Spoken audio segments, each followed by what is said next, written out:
Night வேலையை முடிச்சுட்டு வீட்டுக்கு போகிற வழியில் நம்ம ஃப்ரெண்டு கடை இருக்குது. அப்படியே அதை இந்த அவனையும் பார்த்து ரொம்ப நாள் ஆச்சுன்னு சொல்லிட்டு கடை பக்கம் போய் பார்க்கலான்னு போனேன். ஆக்சுவலாக மெடிக்கல் வச்சுருக்காப்புல. சரி கடைக்கு போய் அவனை பார்த்துட்டு சும்மா போகக்கூடாதே. வீட்டில் பிள்ளைக்கு வேறு பவுட்ரு இல்லைன்னு சொன்னாங்க. பவுட்ரை வாங்கினேன். அதுக்கப்புறம் நம்ம ஒரு ஜாமான் எடுத்தால் தான் அடுத்தடுத்த ஜாமான் என்ன வேணும்னு சொல்லி நமக்கு ஞாபகமே வரும். ஓட்ஸு கேட்டிருந்தாங்க. சரி அதையும் அப்படியே எடுத்தால் ஹார்லிக்ஸு திடீர்னு புதுசாக ஒரு மில்லட் ஒன்று போட்டிருக்காங்க. அது கொஞ்சம் நல்லா இருக்கும்னு நண்பர் சொல்லியிருந்ததுனால அதையும் வாங்கியாச்சு. அப்புறம் பார்த்தா பெர்ஃப்யூம்ஸும் வச்சுருந்தாங்க, பாடி ஸ்ப்ரே. சரி நம்ம வீட்லேயும் தீர்ந்து போச்சு, சரி அதுலேயும் ஒன்று எடுப்போம்னு எடுத்துகிட்டு யோசித்தேன்.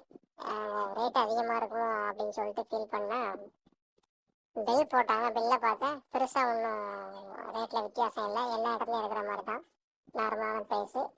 இவங்க இந்த கடை ஐஓபி பேங்க் பக்கத்தில் லொக்கேட் ஆகிருக்குது. இவர் மெடிக்கல் ப்ளஸ் லேப் சர்வீஸும் பண்ணுறாங்க. ஹோம் கலெக்ஷன் ப்ளஸ் ஹோம் டெலிவரியும் நடத்துகிறாங்க. ஏஆர் ஃபார்மசிங்கிற பேரில் ரன் ஆகிட்டு இருக்குது. நீங்களும் சப்போர்ட் பண்ணுங்கள் ஃப்ரெண்ட்ஸ்.